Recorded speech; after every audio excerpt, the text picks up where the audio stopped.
Case எல்லாம் போயிட்டு இருந்தது. நாங்க எங்க சைட்லேருந்து ஒண்ணும் கேஸ் போடல. இதெல்லாம் நடந்துட்டு இருந்தது. அப்ப 4 வருஷம்ன்றது வந்து ரொம்ப லாங் டைம். நம்ம எதுவுமே அவங்க இன்ட்ரெஸ்ட் எதுவுமே குடுக்க மாட்டாங்க.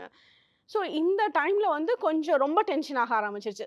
வீட்ல எல்லாருக்குமே வந்து இத பத்தி ரொம்ப சரி எங்கேயோ அது லாஸ் தான் பண்ணிட்டோமாட்ருக்கு பெரிய அப்படின்ற அமௌண்ட் அளவுக்கு வேற. வந்துருச்சு. அந்த டைம்ல நாங்க டெல்லில இருந்து நாங்க 10 இயர்ஸா டெல்லில தான் ஹஸ்பண்ட் வீடு எல்லாரும் அவங்க எல்லாமே டெல்லில தான் இருக்காங்க. ஸோ அங்க இருந்து நாங்க இவரோட பிசினஸ் வந்து இங்க இதுக்கு வந்துட்டாரு மும்பைக்கு. ஸோ நாங்க ஷிஃப்ட் ஆக வேண்டியது இருந்தது. ஸோ இத பொறுப்பா குடுத்த நம்மளே வந்து போய் கிளம்பி போயிட்டோம்னா, இங்க யாருமே டைரக்ட்டா கேட்கிறப்பவே ரெஸ்பான்ஸ் கிடையாது. ஃபோன்லலாம் கேட்டா சுத்தமா ரெஸ்பான்ஸ் பண்ண மாட்டாங்க. அப்படின்ற சிச்சுவேஷன் இருந்துச்சு. ஸோ இப்ப என்ன ஒண்ணு நாங்க கிளம்பிட்டா அந்த 40 லேக்ஸ் கிடைக்காது. அப்படின்றதுல இருந்தது.